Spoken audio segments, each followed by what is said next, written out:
একটা ছেলেকে বলতে বলেন, এখানে আইসা দাঁড়াই আব্বা, তোমরা একটা ছেলে আইসা বলো যে ব্রাজিল আর্জেন্টিনার খেলোয়াড়ের সাথে আমাদের ধর্মীয় সম্পর্ক কি? যদি ধর্মীয় কোনো সম্পর্ক না থাকে তো আমাদের রাষ্ট্রীয় সম্পর্ক কি? বাংলাদেশের অর্থনীতি, সামাজিক, বাংলাদেশের উন্নতি, প্রগতি, আধুনিকতার জন্য শুধু মাতৃভূমির মায়াও যদি থাকে, একটা নাফরমান বল বেটা এখানে দাঁড়ায়া আর্জেন্টিনার ব্রাজিলের খেলোয়াড়ের সাথে আমাদের বাংলাদেশের উন্নতির কি সম্পর্ক বল? ইসলাম তো আছে নাই, রাষ্ট্রের বলেন, রাষ্ট্রের বলতে বলেন, এ দেশের উন্নয়নে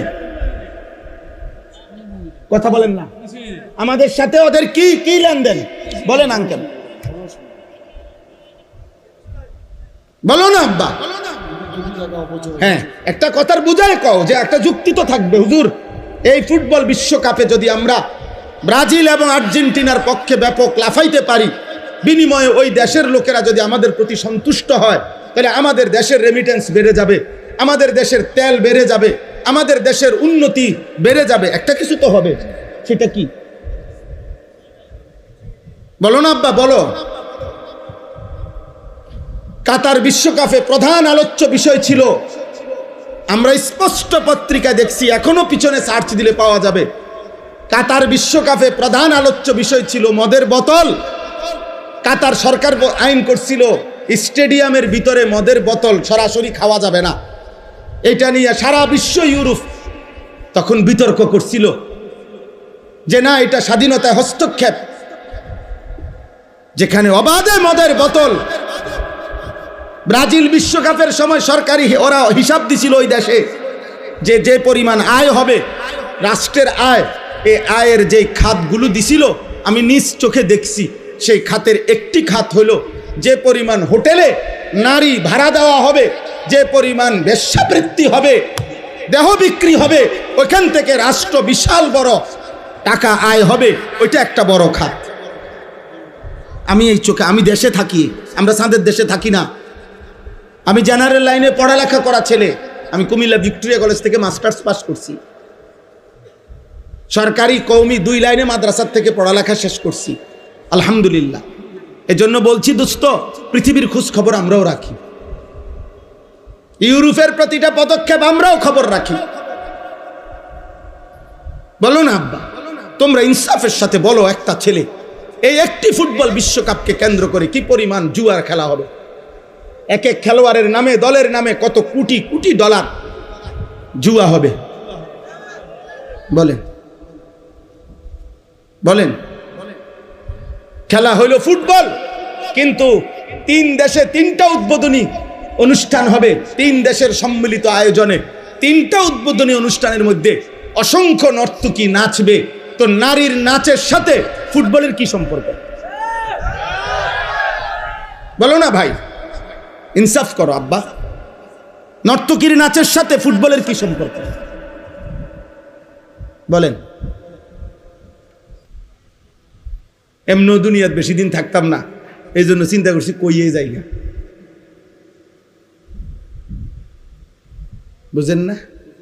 কে এর ষড়যন্ত্র করবো, কে হুমকি দিব, কে ধমকি দিব, যে যেটাই করবো কোনো অসুবিধা নাই। গুলি করুক আর গুম করুক, খুন করুক আর জখম করুক, যে যেখান থেকেই মেরে ফেলুক, শেষ পর্যন্ত আল্লাহর কাছে ফেরত পাঠাবে, ফেরত পাঠাবে না?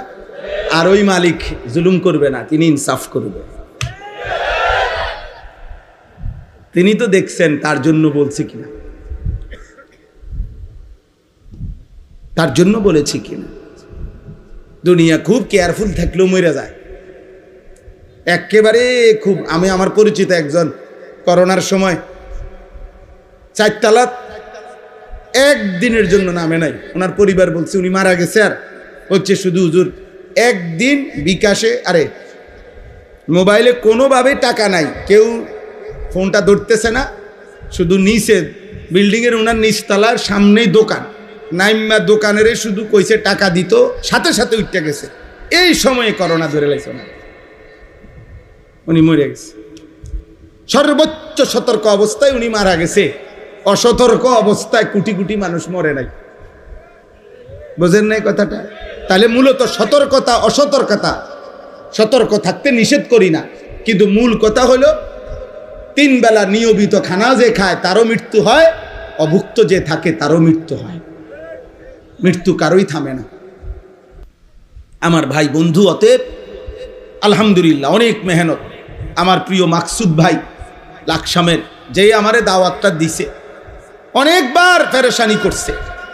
এই মানুষটা দিন রাত নিজের এলাকায় কোথায় কোনখানে একটা মাহফিল, একটা আলেম ওলামা আনা যায়, ওনার সারাদিন এই ফিকির, সারাদিন আমার কতভাবে যে বুঝাইয়া আনছে যে হুজুর অনেক ভালোবাসা নিয়া এলাকার সর্বস্তরের জনগণ মিলে, নওজোয়ান ছেলেরা, বয়স্ক বাবা চাচারা সবাই আন্তরিকতা নিয়ে এই মাহফিলটা সাজাইছে। খতিব সাহেব, ইমাম সাহেব উনিও বললেন মাশাআল্লাহ, আমি আপনাদের সবাইকে মোবারকবাদ জানাই, আপনাদের সকলের ভালোবাসা আন্তরিকতায়। এই জন্য আমি শুধু এতটুকুই বলতে চাই, আমরা সবাই মিলে, আব্বা যারা বয়স্ক আছেন, বাবা আছেন, যারা অভিভাবক শ্রেণী আছেন, আপনারা যদি এই মানুষের পরিচর্যা না করেন, শুধু বিল্ডিং দালান, সোফা খাট ফার্নিচার, শুধু ছাদ ঢালাই, এই দুনিয়ার এই সম্পত্তির আসবাবের পরিচর্যা করিলে এই সমাজ নিরাপদ থাকবে না আব্বা, এই সমাজে বেঁচে থাকা কঠিন হবে। এই জন্য হাত জোর করে আল্লাহর কোরআন সামনে বললাম, মানুষের পরিচর্যা করুন। ছেলেটাকে ছেলে বা মানুষ বানান, মেয়েটাকে মানুষ বানান, ইনসান বানান, ইনসান, নট ইকোনমিক্যাল অ্যানিম্যাল। শুধু অর্থনৈতিক প্রাণী বানায়েন না, মানুষ বানান। এই কথার অর্থ হইল শুধু উপার্জন করতে পারে কোনো না কোনোভাবে, শিক্ষার মাধ্যমে হোক অথবা না শিক্ষা হোক, কোনো না কোনোভাবে পয়সা রোজগার করতে পারা, এটা যথেষ্ট না, এটা যথেষ্ট না। আমার ছেলে কামাই করে, এটা যথেষ্ট না। আমার মেয়ের জামাই রোজগার করে, এটা যথেষ্ট না। বরং ঈমান, ইসলাম, সিজদা, আখলাক, চরিত্র, হালাল হারাম, পাক নাফাক, পবিত্রতা অপবিত্রতা, 5 ওয়াক্ত নামাজ, বন্দিগি, এইটার নাম হচ্ছে মানুষ। এইটার নাম কি বলেন না? আখলাকের নাম মানুষ, গোলামির নাম মানুষ, আল্লাহর বন্দিগির নাম মানুষ।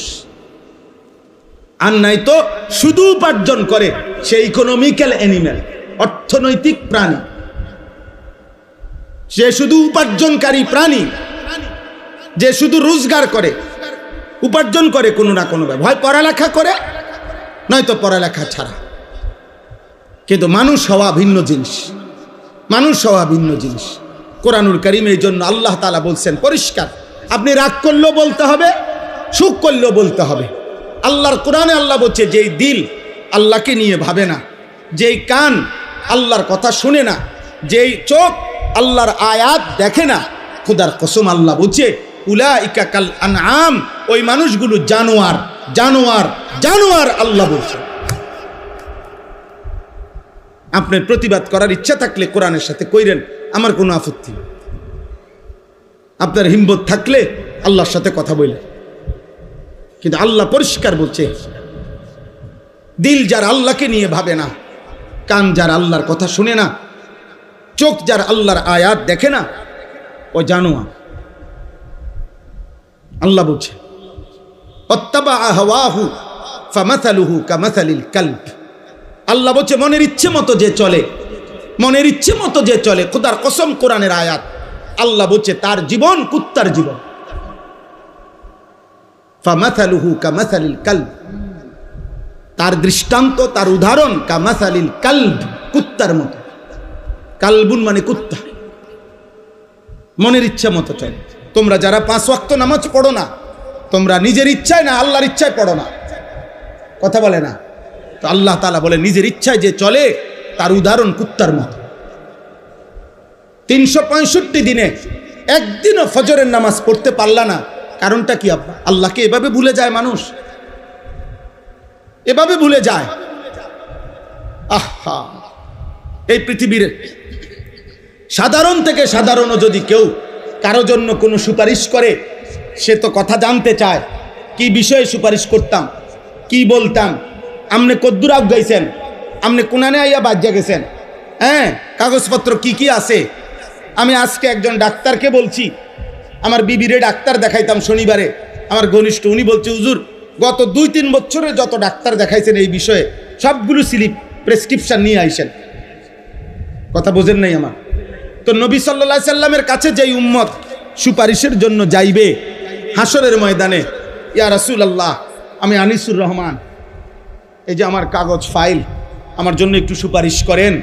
তো নবী সাল্লাল্লাহু আলাইহি সাল্লাম তাকায়া দেখবে 365 দিন খোদার এক বছরে একদিনও ফজরের নামাজ পড়ে নাই, 40 বছর টানা সুদ খাইছে, 40 বছর টানা বিড়ি সিগারেট খাইছে, 40 বছর টানা কথায় কথায় গালিগালাজ করছে, প্রতিদিন রঙিন টেলিভিশনে নর্তকীর ছবি দেখছে, এইভাবে লেখা আছে নামের নিচে আমল নামায়।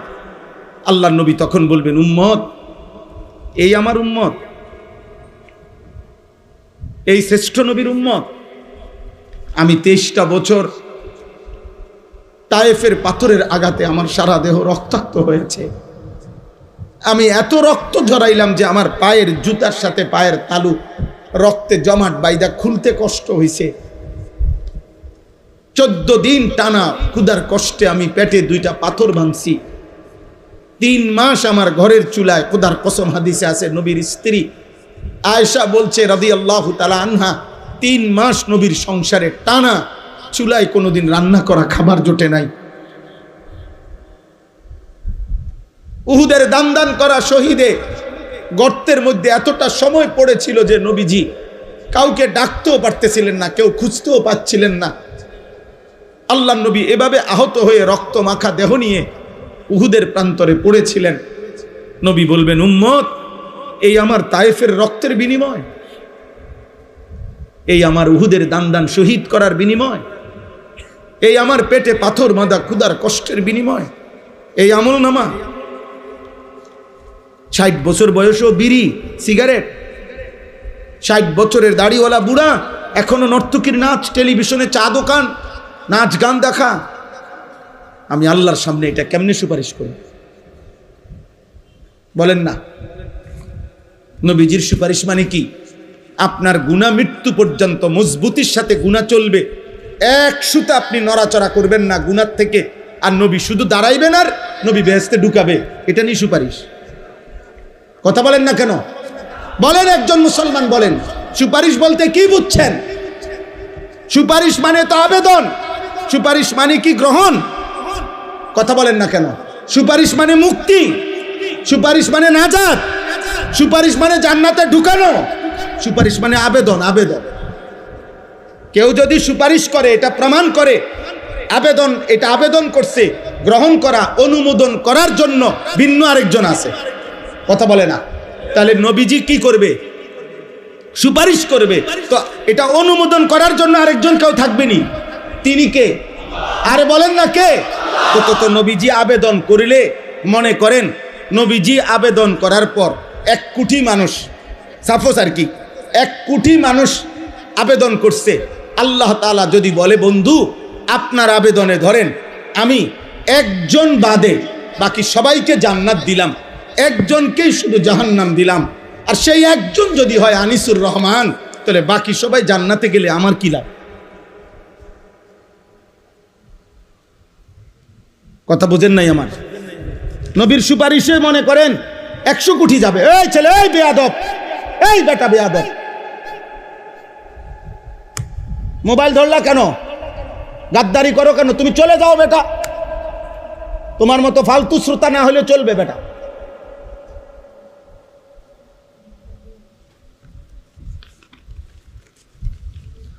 জি বাবা, আপনারা ধরে বুঝান আপনাদের ছেলেদেরকে, বলেন একটা লোক যদি, একজন, আরে ভাই একজন, আমি যদি জাহান্নামী হই, যারে আল্লাহ জাহান্নাম দিবে সে যদি আমি হই, বাকি সবাই যদি জান্নাতে যায়, আমার কি লাভ? কথা কন না, আমার কি লাভ? দোস্ত আমার, বন্ধু আমার, আমি সর্বোচ্চ আবেগ দিয়ে বলছি, রাগ হইও না ভাই, আমি মোবাইলের এটা মাইনা নিতে পারি না, আমার কথা হলো সে না শুনুক, আমার কোনো আপত্তি নেই। আমি জীবনভর আজকে আলহামদুলিল্লাহ আল্লাহর দয়ায় 22 বছরের এই ছোট্ট ওয়াজের জীবনে কখনো 10 জন মানুষের সামনে বয়ান করছি, কখনো 10,000 মানুষের সামনেও বয়ান করছি, এটা কোনো বিষয় না। এই কোরবানির ঈদের আগের দিন বুধবার রাতে এশার নামাজের পরে আমি যখন বয়ান করছি তখন 10-15 জন মানুষ ছিল, আমি বলে গেছি একম পক্ষে 1 ঘন্টা আল্লাহর কথা বলতে হবে, বন্ধ করা যাবে না। আমরা ইয়াকিন করি যে আমাদের দায়িত্ব শুধু কলিজার সবটুকু দিয়ে বলা, চূড়ান্ত ফয়সালা আল্লাহর হাতে। ফয়সালা কার হাতে? হেদায়েত দিবে কে? জীবন পরিবর্তন করবে কে? আল্লাহ আল্লাহ আল্লাহ আল্লাহ আল্লাহ। হেদায়েত কারো হাতে না, শুধু আল্লাহর হাতে। হেদায়েত নবী সাল্লাল্লাহু আলাইহি সাল্লামের হাতেও না, কার হাতে? যার কারণে যে নবীর কথায় আবু বকর এক কথায় কালেমা পড়ছে, সেই নবীর কথায় 10 বছর একটানা আপন চাচা আবু তালেবকে নবীজি দাওয়াত দিছে। আর মোট 38 বছর আবু তালেব 38 বছর নবীজির খেদমত করছে। কত বছর? 38 বছরের খেদমত করছে আবু তালেব নবীজির।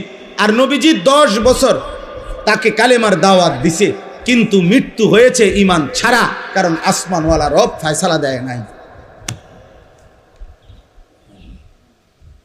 বলে নবীজি কানছে, চোখের পানি ফেলছে, ফেলে নাই?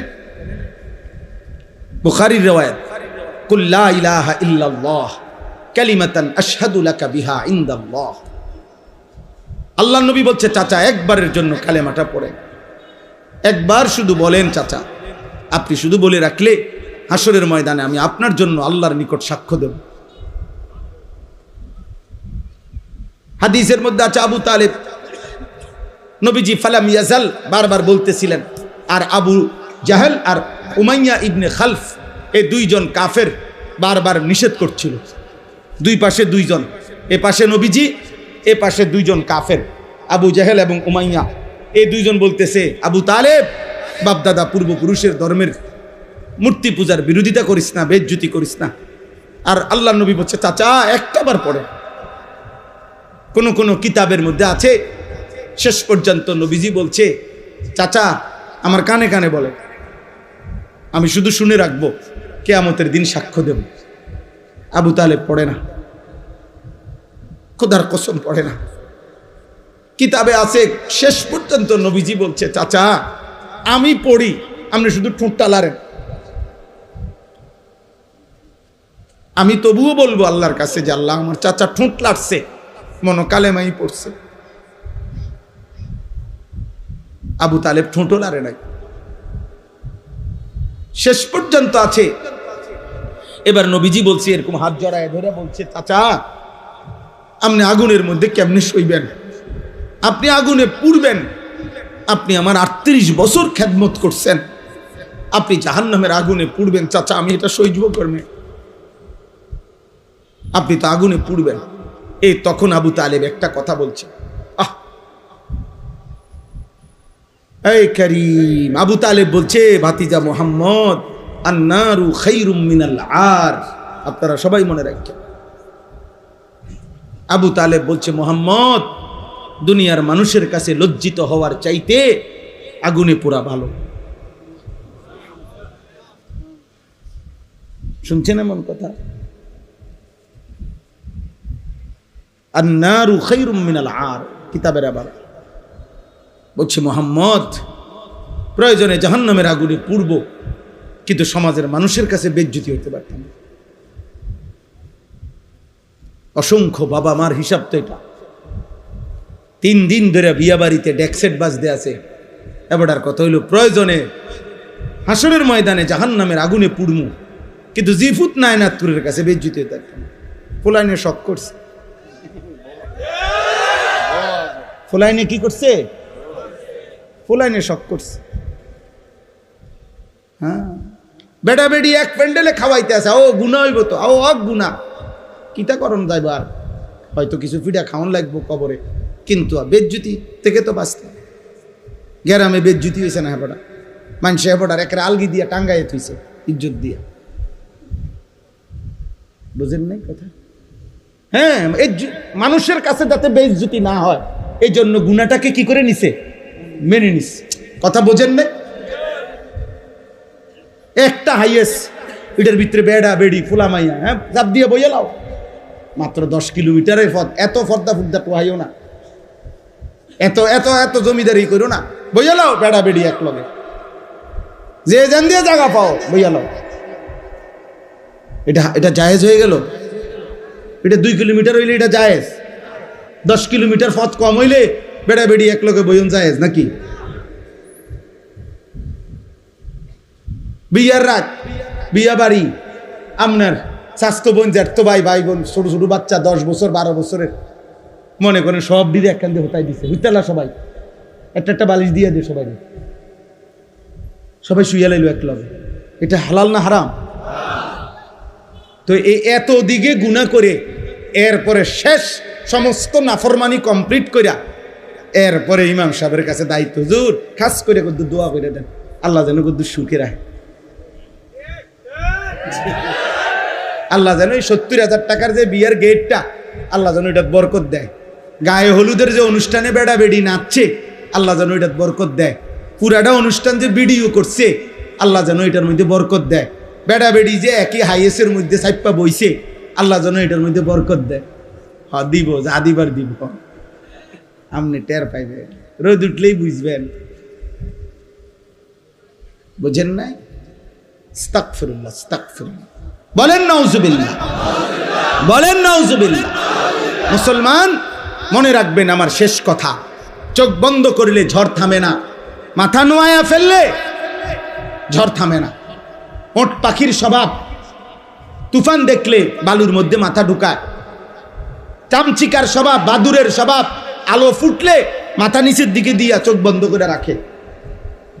তার মানে সে বুঝাইতে চায় আলো আসে নাই, না আলো আসছে, তুমি মাথা নোয়াই লাইছো। এই জন্য আপনি যদি বলেন আমি বুঝি নাই, চোখ বন্ধ করে যদি আপনি কোন তুফান নাই, না তুফান ঠিকই আসতেছে, আপনি চোখ বন্ধ করে রাখছেন, তা আপনি বুড়া মানুষ, গ্রামের মানুষ, বুঝি নাই, বা ও এখনকার যুগ এরকম, আগের মতো সাফাসাফি করলে হইতো না, এই সব কিছু বললেই কবরের আযাব মাফ হয়ে যাবে, জাহান্নামের আযাব মাফ হয়ে যাবে। খোদার কসম এটা হবে না। ইমাম সাহেব আর মুক্তা দিয়ে, মুসল্লি আর হুজুরে, পাবলিকে আর জনগণে আমরা একত্র হইয়া গেলে কবরের আযাব মাফ হবে না। আমনে উনি আমারে কইলো, আমি ইমাম সাহেবরে কইলেন, আমনে হুজুর বুঝেন তো অন কি আর এই যুগ আসিনি? হুজুরে কইলো আচ্ছা বুঝি তো, হ্যাঁ ঠিক আছে, আল্লাহ ভরসা, চালাইয়া নেন। হ্যাঁ, ইমামে আর মুসল্লি মিল্লা গেলে আখেরাত ক্লিয়ার, পিসাবে আর মুরিদে মিল্লা গেলে আখেরাত ক্লিয়ার। হ্যাঁ কি মিল্লা জিল্লা কুমিল্লা, মিল্লা জিল্লা আখেরাত না। ওয়ামতাজুল ইয়াউমা আইয়ুহাল মুজরিমুন, আল্লাহ তাআলা হাসরের ময়দানে বলবে, ফেরেশতা প্রত্যেকটা নাফরমান বেঈমানরে আলাদা কর, বাইর কর গার ধাক্কা দিয়া, ওয়াকিফুহুম ইন্নাহুম মাসউলুন। আল্লাহ বলবে ফেরেশতা প্রত্যেক পাপীকে 3 জন একসাথ করবি। প্রিয় ভাই, কোরআনের আয়াত, প্রত্যেক পাপীর বেলায় আল্লাহ বলবেন 3 জনকে একসাথ করবা। 1 পাপীকে, 2 এই পাপ কাজে তার সঙ্গী যে ছিল তাকে, 3 এই পাপ করতে গিয়ে সে যার উপরে ভরসা করছে, তারে শেল্টার দিছে সে, যে সেই গডফাদার যে তাকে অন্যায় করতে, চুরি করতে, জিনা করতে, মদ খাইতে, জুয়া খেলতে, নারী দেখতে, জুলুম করতে, সন্ত্রাসী করতে, চাঁদাবাজি করতে, হারাম করতে যে তাকে শেল্টার দিছে, আল্লাহ বলবে 3 জনকে একসাথ করো। খুদার কসম আল্লাহ বলেন, আর জাহান্নামের রাস্তায় দাঁড় করাও, আমি একটা একটা করে জিজ্ঞেস করব আর জাহান্নামে পৌঁছায় দেব। কোরআন শরীফের আয়াত, উহশুরুল্লাযীনা যালামু ওয়া আজওয়াজাহুম ওয়া মা কানু ইয়াবুদুনা মিন দুনিল্লাহ ফাহদুহুম ইলা সিরাতিল জাহিম ওয়াকিফুহুম ইন্নাহুম মাসউলুন মা লাকুম লা তানাসারুন বাল হুমুল ইয়াওমা মুস্তাসলিমুন। আল্লাহ তখন ওই 3 জনকে, পাপীর সঙ্গী, পাপ কাজ সে যার উপরে ভরসা করে করছে, এই 3 জনকে একসাথ করে আল্লাহ বলবেন, কি হলো, একজন আরেকজনকে সাহায্য করছো না কেন? একজন আরেকজনকে এখন কিছু বলছো না কেন? সহযোগিতা করছো না কেন? আল্লাহ আমাকে মাফ করে দেন, আল্লাহ আমাদের সবাইকে মাফ করে দেন। প্রিয় ভাই, জোয়ান মুসলমানের নওজোয়ান আব্বা, আগামীর পৃথিবী তোমাদের। তোমরা যাদের বয়স 14 বছর, 16 বছর, 18 বছর, 20 বছর, আমার আব্বা, তোমরা এত কম বয়সে এমন সুন্দর হায়াত নষ্ট করো না। এত নারী দেখো না আব্বা, এত নারী দেখো না। এত অশ্লীল ছবি মোবাইলে দেখো না। মদের আড্ডা, জুয়ার আড্ডায় যাইও না। জিনার ব্যভিচার, নারীর আড্ডায়, হারাম কোনো মেয়ের সাথে প্রেম ভালোবাসা, হারাম কোনো সম্পর্ক, পার্ক রেস্তোরাঁ বিনোদন, রাতভর গল্প, মোবাইলে আলাপ, বাস্তবতার হারাম প্রেম, সবটাই জিনা। খোদার কসম, হাতেরও জিনা, পায়েরও জিনা, চোখেরও জিনা, লজ্জাস্থানেরও জিনা, সবটাই নবীজি বলছে জিনা। লজ্জাস্থান দিয়ে যে অপকর্ম করে সেটাও জিনা, হাত দিয়ে যে হারাম নারী ছুঁয়ে দেয় এটাও জিনা, চোখ দিয়ে যে হারাম নারী দেখে, মানে যাকে দেখার অনুমতি নাই, এটা চোখের জিনা, কানের জিনা, হাতের জিনা, পায়ের জিনা। নবীজি বলছে, বিশুদ্ধ হাদিস, বুখারী মুসলিমের হাদিস। সাথে সাথে মদ, নেশা। আল্লাহ নবী সাল্লাল্লাহু আলাইহি ওয়াসাল্লামের একটা হাদিস শুনেন, ছেলের আব্বা একজন হলো যদি ভাবো তাহলে শুনো। খোদার কসম, নবীজি বলছেন, আমার কাছে নির্ভরযোগ্য আরবি তাফসীর আছে, আত-তাফসীরুল মুনীর, এই তাফসীরের মধ্যে আছে এই হাদিস। নবীজি বলছেন, দুইটা পাপ, এক নাম্বার হলো জিনা, নারীর সাথে যে হারাম কাজ করে, দুই যে মদ পান করে। মান জানা ওয়াল শারিবাল খামরা, নেশা, নেশা, মদ, নেশা, মদখোর, নেশাখোর, যে ফুট্টাখোর, বাবাখোর, গাঁজাখোর, ইয়াবাখোর, হারামখোর, হারামখোর, হারামখোর, নেশাখোর, হারামখোর, ফুট্টাখোর, হারামখোর, বাবাখোর, হারামখোর, হারামখোর। আল্লাহ নবী বলে, যে বেবিচার করে এবং মদ পান, নেশা করে, খোদার কসম নবী বলে, নাজা আল্লাহু মিন কলবিহিল ঈমান, আল্লাহ তাআলা ওই পাপের সময় আল্লাহ তাআলা তার কলিজার থেকে ঈমানটা টেনে খুলে ফেলে। কসম খোদার, এই কোরআন হাতে বলে, নাজা আল্লাহু মিন কলবিহিল ঈমান কামা ইয়াখলাউল ইনসানু আল কামিসা মিন রাসিহি। নবীজি বলেন, মানুষ যেমন তার গায়ের জামা খুলে ফেলে, ঠিক তেমনি ভাবে আল্লাহ তাআলা নেশাখোর আর নারীর সাথে যে অপকর্ম করে তার কলিজার থেকে ঈমান এভাবে খুলে ফেলে। কি সাংঘাতিক কথা বলো। এই ব্যভিচারীকে আল্লাহ যেন বলে, এদিকে ওয়েট, কই যাচ্ছ? বেডি দেখবা? উলঙ্গ ছবি, নর্তকী, জিনা, ব্যভিচার, হারাম নারীর আড্ডায়, ওয়েট, এক মিনিট। আল্লাহ যেন ডাক দিয়ে বলে, দাঁড়াও দাঁড়াও, আমার ঈমান আমারে দিয়া যাও, যা এবার বেঈমান যা। যে মদ পান করে, নেশাখোর, আল্লাহ তাআলা বলে, দাঁড়া এক মিনিট, নেশাখোর, দাঁড়াও দাঁড়াও, আমার ঈমান আমারে দিয়া দাও, যাও এবার বেঈমান যাও, যাও। নবীজির একজন বিখ্যাত সাহাবী ছিল আবু দারদা। সাহাবাদের মধ্যে সবচেয়ে বেশি ইবাদত করতেন যিনি, আবু দারদা, সাইয়্যিদুজ যুহাদ, দুনিয়া বিমুখ আখিরাতমুখী সাহাবাদের মধ্যে যিনি সর্দার ছিলেন। ওনার নাম ছিল আবু দারদা রাদিয়াল্লাহু তাআলা। নবীজি ওনাকে 3টা ওসিয়ত করছিলেন। উনি নিজে বলছে, আমার বন্ধু, আমার নবী আমাকে 3টা ওসিয়ত করছে। 1 নাম্বার, লা তুশরিক বিল্লাহ ওয়া ইন কুত্তি'তা আও হুররিকতা। বলছে, আবু দারদা, যদি তোমাকে গলা কাইটা হত্যাও করে, যদি তোমাকে আগুনে পুড়িয়েও ফেলে, আল্লাহর সাথে শিরিক করো না। কি করো না? শিরিক করো। মাইরা ফেলুক আর পুরাইয়া ফেলুক, আল্লাহর সাথে শিরিক করো। আল্লাহর সাথে ভিন্ন কাউকে ডাইকো না। এক জাররা পরিমাণও আল্লাহর সাথে কাউকে মিলাইও না। আল্লাহর সাথে কাউকে মিলাইও না, ধর্মের নামেও না, অধর্মের নামেও না। কোনো চাওয়া পাওয়া পূরণ হওয়ার জন্য পৃথিবীর কারো কাছে আল্লাহর সমকক্ষ মনে করে চেও না। মাখলুকের কাছে চাওয়া যায় না, চাইতে হয় শুধু কার কাছে? আল্লাহর কাছে, আল্লাহর কাছে। আল্লাহ আমাদেরকে বুঝার তৌফিক দান করেন। 2 নাম্বার, লা তাতরুকিস সালাতা মুতাআম্মিদান মাকতুবাতান। কোন ফরজ নামাজ, ফজর, জোহর, আসর, মাগরিব, ইশা, জুমা, এরকম ফরজ নামাজ নবীজি বলছে ইচ্ছে করে ছেড়ে দিও না। ফামান তারাকাহা ফাকাদ কাফারা।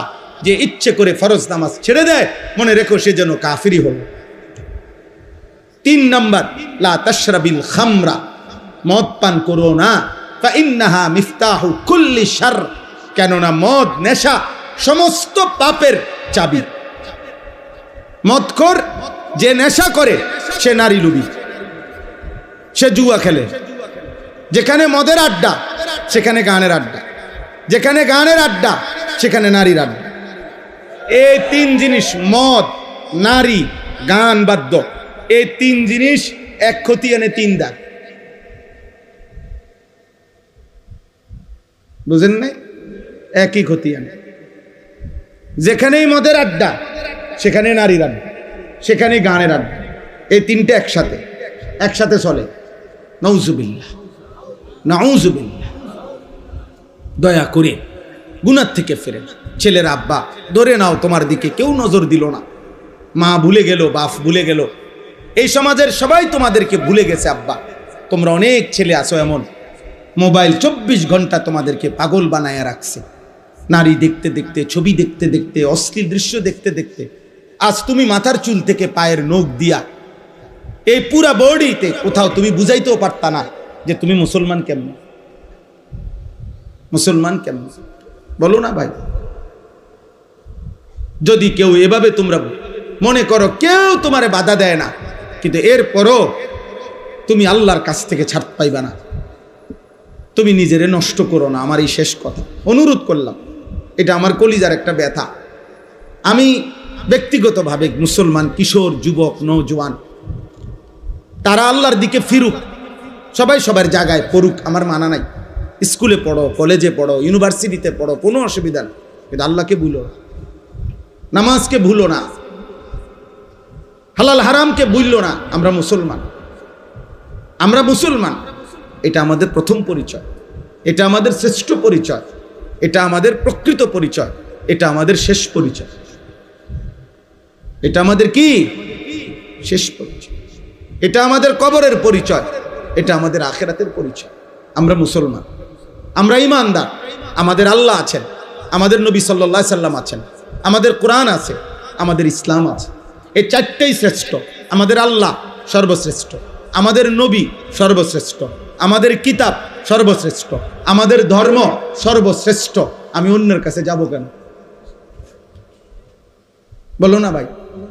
আমি কিসের অভাবে অন্যের কাছে যাব? আমার কাছে কোনটা নাই? এই চারটার কোনো একটাই আমাদের চাইতে বেশি কারো কাছে আছে? হিন্দুদের কাছে, বৌদ্ধদের কাছে, ইহুদিদের কাছে, খ্রিস্টানদের কাছে, নাস্তিক মুরতাদদের কাছে। তাইলে আমরা অন্যের কাছে যাব কেন? কেন যাব ভাই? অতএব আমি অনুরোধ করছি, দয়া করে আমরা প্রত্যেকে আল্লাহর দিকে ফিরে। আমার এই সমস্ত যুবক ভাই, অনেক শ্রদ্ধেয় বাবারা আছেন, আপনাদের সামনে ছেলেরা তোমাদেরকে বললাম, ফজরের নামাজ পড়ো। আমার একটা জীবনের মেহনত, আমি ফজর ক্যাম্পেইনের কাজ করি সারা বাংলাদেশে। আমার অসংখ্য ছেলে আছে আমাদের, যারা আমার ঘরে কলিজা দিয়া মহব্বত করে, এখানেও আছে আমার ছেলে আলহামদুলিল্লাহ, যারা ফজর ক্যাম্পেইনের একটা কাজ করি আমরা। মানে হলো ফজর নামাজের মুসল্লি বৃদ্ধির চেষ্টা। ক্যাম্পেইন মানে প্রচারণা, ফজরের মুসল্লি বৃদ্ধির প্রচারণা। আমাদের একটা স্বপ্ন, সারা বাংলাদেশের মসজিদে জুমার নামাজ আর ফজরের নামাজের মুসল্লি বরাবর হবে। আর এটা কিতাবের মধ্যে আছে, ভবিষ্যৎবাণী, আসমানি কিতাবের ভবিষ্যৎবাণী, যে মুসলমানদের যখন জুমার নামাজ আর ফজরের নামাজ মুসল্লি বরাবর হবে, কসম আল্লাহর, কিতাবের কথা এটা, সেদিন মুসলমানদের হাতে গোটা পৃথিবীর বিজয় হবে, পৃথিবীর সমস্ত বেঈমানের উপরে ঈমানের পতাকা উঠবে। এ কোন দিন? জুম্মা আর ফজর বরাবর হবে। এখন বলেন তো, আমাদের জুম্মা আর ফজর বরাবর? ফজরের মুসল্লি অর্ধেক, 4 ভাগের 1 ভাগ, অনেক, এখনো বহুদূর। আমাদের বিজয় এখনো বহুদূর, বহুদূর। এই জন্য সারা বাংলাদেশে আমরা আলহামদুলিল্লাহ এই কাজটা করি। বয়স্ক বাবা, মজ বয়সী যারা আছেন, আপনাদেরকেও বলি, বাবা ফজরের নামাজ পড়ে। খোদার কসম, এই কোরআন হাতে ধরে বললাম, নবীজি বারবার, একাধিকবার, বুখারীতে হাদিস আছে, মুসলিমে হাদিস আছে, অসংখ্য সাহাবী বর্ণনা করছেন নবীজির থেকে। নবীজি বলছেন, কোন ব্যক্তি মুমিন নাকি মুনাফিক এটা চিহ্নিত করার প্রথম প্রকাশ্য প্রমাণ হলো ফজরের নামাজ। কোন নামাজ? কোন নামাজ? খোদার কসম, ফজরের নামাজে প্রমাণ হয় সে কি মুমিন নাকি মুনাফিক। হাদিসে আছে, হযরত উবাই ইবনে কাব রাদিয়াল্লাহু তাআলা আনহু বলেন, নবীজি যাকে সন্দেহ করতেন ঈমানের ব্যাপারে, তাকে ফজরের নামাজ সালাম ফিরিয়ে খুঁজতেন, সালাম ফিরিয়ে খুঁজতেন। একদিন দুই দিন না দেখলে নবীজি বলতেন, মনে রেখো মুনাফিকের জন্য এশা এবং ফজরের নামাজ জামাতে পড়া কঠিন। কসমান হযরত আব্দুল্লাহ ইবনে ওমর বলেন, নবীজির বিখ্যাত সাহাবী, তিনি বলেন নবীজির জামানায় কেউ যদি ফজরের নামাজে মসজিদে না আসতো, আমরা তাকে দুইটা জিনিস ভাবতাম, হয় সে অসুস্থ রোগাক্রান্ত, আর নয়তো মুনাফিক। আচ্ছা আনা বিহিজ্জান, হয় আমরা এটাই বুঝতাম, হয়তো সে অসুস্থ আর নয়তো মুনাফিক।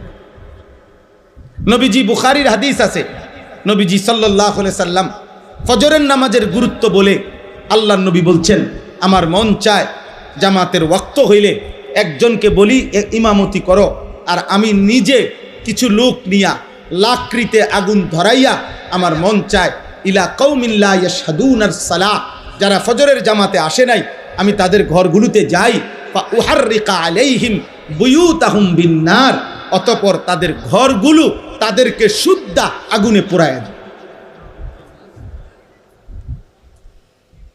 কি মনে করছেন আব্বা বিষয়টা?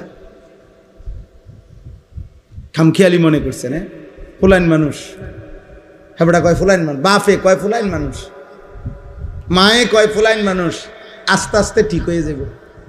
হেবড়ারে কইছে জিব্রাইলে, হেবড়ারে কইছে 18 বছরের এখনো বলে ছোট ফুলাইন, এটা আস্তে আস্তে ঠিক হইব। ধরেন 85 বছর বয়স যখন হইব, আল্লাহর রহমতে তখন তারের মতো সোজা হয়ে যাবে, কারণ তখন তার শরীরে আড্ডি গুড্ডি গিরাগাড়ি জোরাজারি সব ছেড়ে দিছে, তখন সোজা না ইয়ার উপায় আসেনি। হ্যাঁ, এটা নিয়ে সোজা হওয়া।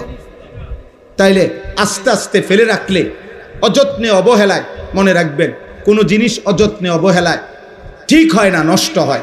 লোহাও যদি মাটির উপরে ফেলে রাখে, মাটি লোহা হয় না, লোহা মাটি হয়ে যায়। এজন্য উপযুক্ত সন্তানও যদি অযত্নে অবহেলায়, পরিচর্যাহীন, ঈমান আমল আখলাকের নজরদারি শক্তভাবে যদি না ধরে রাখেন, তাইলে আস্তে আস্তে অসৎ বন্ধু, অসৎ চরিত্রহীন আর মোবাইলের আসক্তিতে একদিন নষ্ট হয়ে পচা গলা দুর্গন্ধ ছুটবে, দুর্গন্ধ ছুটবে। আমার ভাই, অতএব ফজরের নামাজ আলহামদুলিল্লাহ, আপনারা যারা এই কি যেন নাম আপনাদের, এটা বাকড্ডা সামাজিক উন্নয়ন ফাউন্ডেশন, আপনাদের অনেকের গায়ে সুন্দর গেঞ্জি দেখছি। আপনারা এই গেঞ্জি পড়ুয়া সবাই আপনাদের ফাউন্ডেশনের যারা মুরব্বী আছে, আপনাদেরকে নিয়ে নওজোয়ান ভাই তোমরা ফজরের কাজ করো। আমি একটা তোমাদেরকে বললাম যে কাজটা কি, একদম সহজ কাজ, সহজ বুদ্ধি। একজন ছেলে, যুবক, কিশোর সিদ্ধান্ত নিবে, আমি ফজরের নামাজ জামাতে পড়ব, আমার একজন বন্ধুকে ফজরের জন্য জাগাবো, এর দূরে আমাকে কাম, আমি ডাকবো তাকে, সে ডাকবে আমাকে। দুই দোস্ত পরস্পর সমঝোতা করে নিবে, বন্ধু তুমি আগে উঠলে আমারে উঠাইও, আমি আগে উঠলে তোমারে উঠাইব। ইনশাআল্লাহ কোরআনের বক্তব্য দ্বারা বোঝা যায় দুই বন্ধু একজন আরেকজনকে নেক কাজে সহযোগিতা করবে। খোদার কসম, আল্লাহ কিয়ামতের দিন বলবে, ও বন্ধুরা যারা একে অপরকে নেক কাজে সহযোগিতা করেছিলে, একসাথে বন্ধুরা হাত ধরাধরি করে জান্নাতে ঢুকো। কোরআন শরীফের আয়াত, উদখুলুল জান্নাতা আনতুম ওয়া আজওয়াজুকুম তুহবারুন। নেক কাজের বন্ধুরা একে অপরকে হাত ধরাধরি করে জান্নাতে ঢুকো। এই জন্য এটা আমি অনুরোধ রই। আলহামদুলিল্লাহ, তোমরা এলাকা কোথায়? কোথায়? নানঝাটি। ওই এখানে ওরা, দাঁড়াও দাঁড়াও, তোমরা দাঁড়াও। এই দেখেন, এই এরাও আমাদের এই ফজর ক্যাম্পেইনের কাজ করে। ওই যে এদের গেঞ্জির মধ্যে লেখা আছে ফজর ক্যাম্পেইন, এরকম অনেক আছে বউ আব্বা, সারা বাংলাদেশে আছে আলহামদুলিল্লাহ, সারা বাংলাদেশ। সিলেটে আমরা কিছুদিন আগে প্রোগ্রাম করছি, ফজরের বাদ বয়ান করছি মসজিদে, সিলেটের বড় মসজিদে, বিভাগীয় শহরে। হ্যাঁ, সিলেট আম্বরখানা নাকি, আম্বরখানা পয়েন্ট মসজিদ। ফজরের ওয়াক্তে এলাকাবাসী, ওই যে ও সিলেটের আজকে আসছে, হে বলতেছে কয় তার আত্মীয় রাত্রে 3:30 বাজেই আপনার মোটর সাইকেল দিয়ে দূর জায়গার থেকে ফজরের জামাত ধরছে। পুরা 3 তালা মসজিদ, সব তালা কানায় কানায় পূর্ণ হয়েছে ফজরের জামাতে। আমার এটা কোনো দল না, সংগঠন না। আমি বিগত নির্বাচনেও প্রার্থী না, সামনে নির্বাচনেও প্রার্থী না, আমার এটা নাই। আমি এটি বুঝি কম, বুঝেন নাই? আমি বুঝি আল্লাহর কথা বলা। হ্যাঁ, যার যার সাধ্য মতো চেষ্টা, হ্যাঁ, যা যে এর চাইতে বেশি কাজ করতেছে আলহামদুলিল্লাহ, প্রত্যেকের সাধ্য মতো কম বেশি দিনই কাজ করা, ঠিক না বলেন? উচিত কি না বলেন? এজন্য প্রথম জিম্মাদারি ফজরের জন্য ইনশাআল্লাহ আপনারা বাবারা, আপনারা আপনাদের সন্তানদেরকে উঠান, আপনি আপনার ছেলেটার সামনে দাঁড়িয়ে উঠান, স্ত্রীকে উঠান। আল্লাহ নবী বলছে যে স্বামী স্ত্রীকে ফজরের নামাজের জন্য জাগিয়ে দেয়, যে স্ত্রী স্বামীকে ফজরের জন্য জাগিয়ে দেয়, খোদার কসম নবী বলছে রাহিম আল্লাহ, আল্লাহ ওই স্বামী স্ত্রীর উপরে রহমত নাজিল করে। নবীজি বলছে যে এই পরিবারের পুরুষ তার পরিবারের সদস্য স্ত্রী ছেলে মেয়েদেরকে ফজরের নামাজের জন্য জাগিয়ে দেয়, অতঃপর সকলে ফজরের নামাজ আদায় করে, খোদার কসম নবী বলছে আল্লাহ তাআলা ওই ফ্যামিলির পুরুষ মহিলাকে বেশি বেশি জিকিরকারী পুরুষ এবং নারীদের অন্তর্ভুক্ত করে দেয়। তাহলে আমরা চেষ্টা করতে পারি কি না বলেন? হিম্মত করেন, বলেন ইনশাআল্লাহ, বলেন ইনশাআল্লাহ। ইনশাআল্লাহ একদিন আমরা স্বপ্ন দেখি জুমা এবং ফজরের মুসল্লি বরাবর হবে। হয়তো আমরা থাকবো না, হয়তো আমরা থাকবো না, হয়তো 30 বছর পরে হবে, হয়তো 50 বছর পরে হবে। একদিন সত্যি সত্যি দাজ্জাল আসবে, একদিন সত্যি সত্যি মাহদী আসবে, একদিন ঈসা নবী আসমান থেকে নেমে আসবে, চূড়ান্ত লড়াই হবে, পৃথিবীময় জিহাদ হবে, মাহাদির নেতৃত্বে যুদ্ধ হবে, আর শেষ পর্যন্ত দাজ্জাল এবং তার অনুসারীরা পরাজিত হয়ে গোটা পৃথিবীময় কালেমার পতাকা উড়বেই উড়বে, উড়বেই উড়বে, উড়বেই। এ তোমার নবীর ভবিষ্যৎবাণী, আর তোমার নবী মিথ্যা বলে না, বাণীও বলে না। তিনি মিথ্যাও বলে না, বানায়ও বলে না। আল্লাহ সবাইকে কবুল করেন, আল্লাহ সবাইকে কবুল করেন। আপনাদের এই সামাজিক উন্নয়ন ফাউন্ডেশন, আপনাদের কাছে আমার অনুরোধ, আপনাদের সামাজিক উন্নয়ন 2 ভাগে হবে ইসলামের দৃষ্টিকোণে। এই শেষ কথা মনে রাখেন।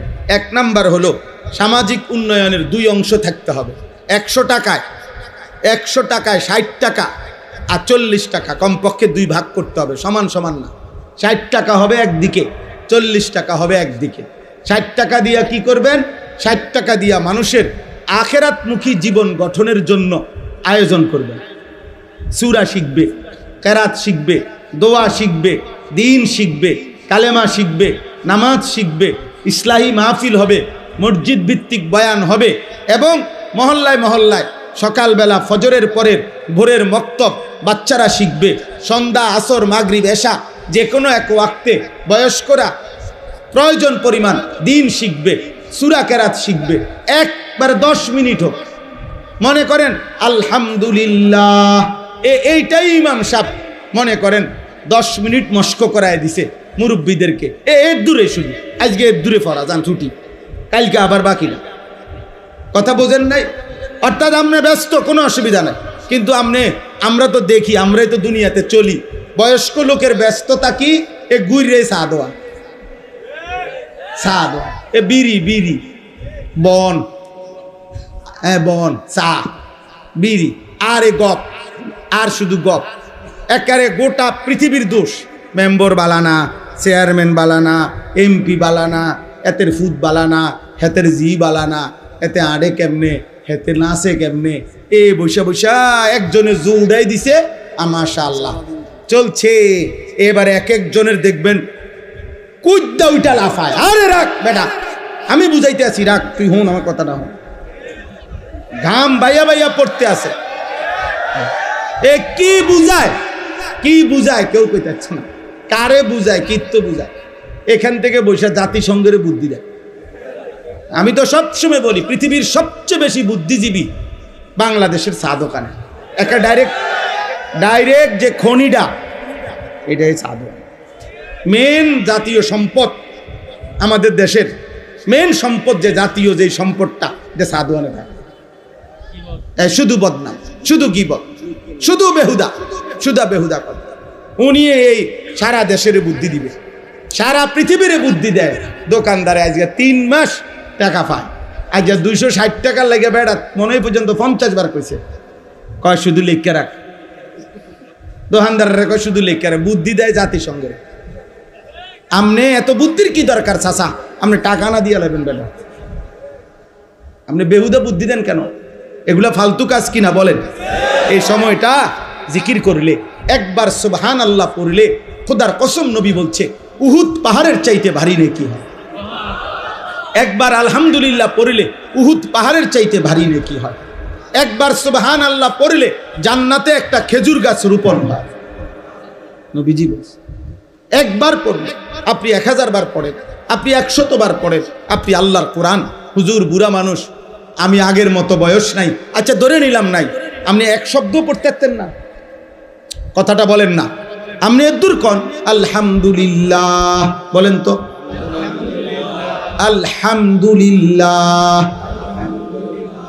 আলহামদুলিল্লাহ, এইটাই মনে করেন 10 বার বলে ছুটি। আপনি এদুর পড়তে, এদুর সময়ও নাই, এদুর শরীরেও কুলাইতো না আপনার। তা এইভাবেও যদি 6 মাস পড়তেন, তাইলেও দেখা গেছে 4টা সূরা, 5টা সূরা, আত্তাহিয়াতু দুরূদ শরীফ ঠিকা হয়ে যেত না। ওটার শরীর চলে না।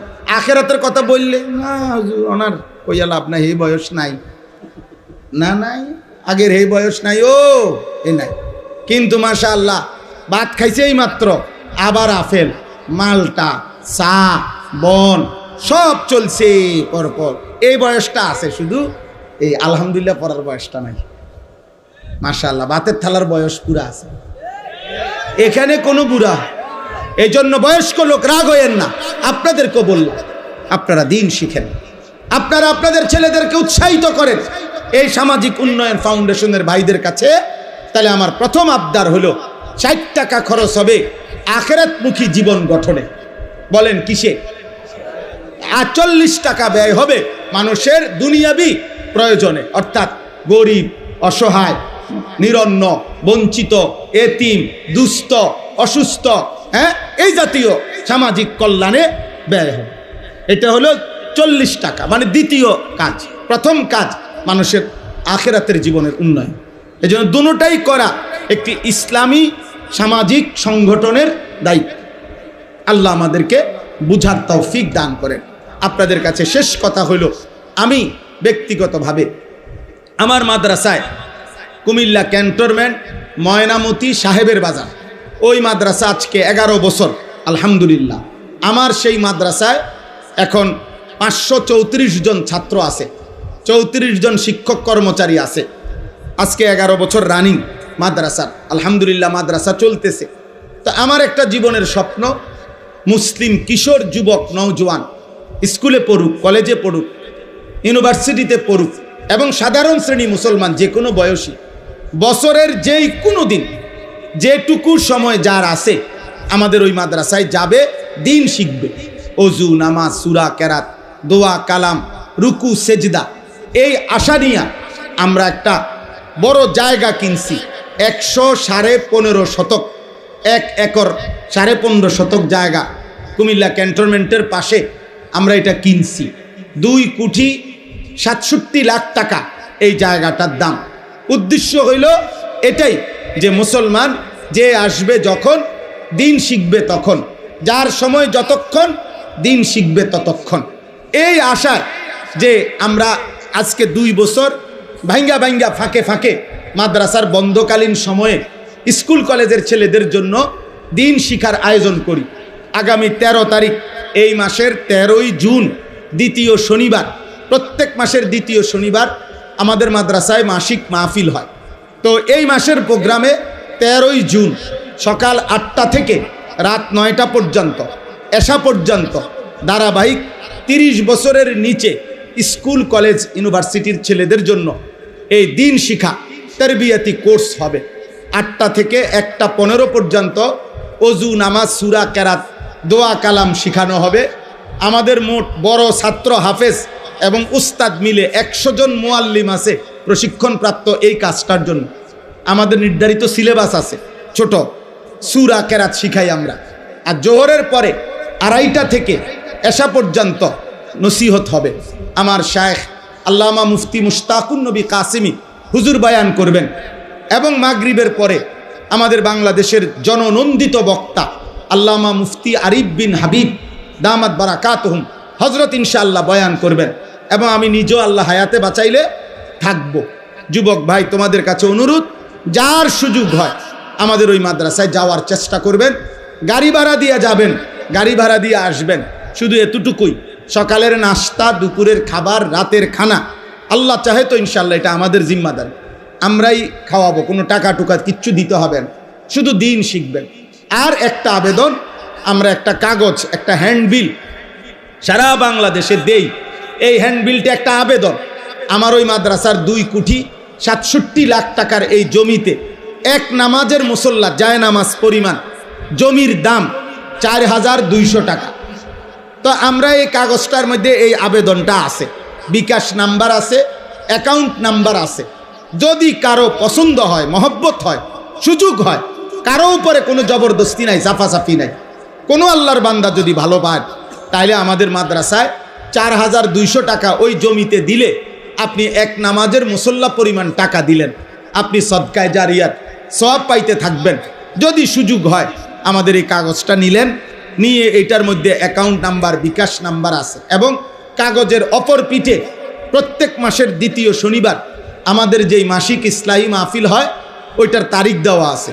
যাদের সুযোগ হয় প্রতি মাসের দ্বিতীয় শনিবার মাসিক মাহফিলে যাবেন।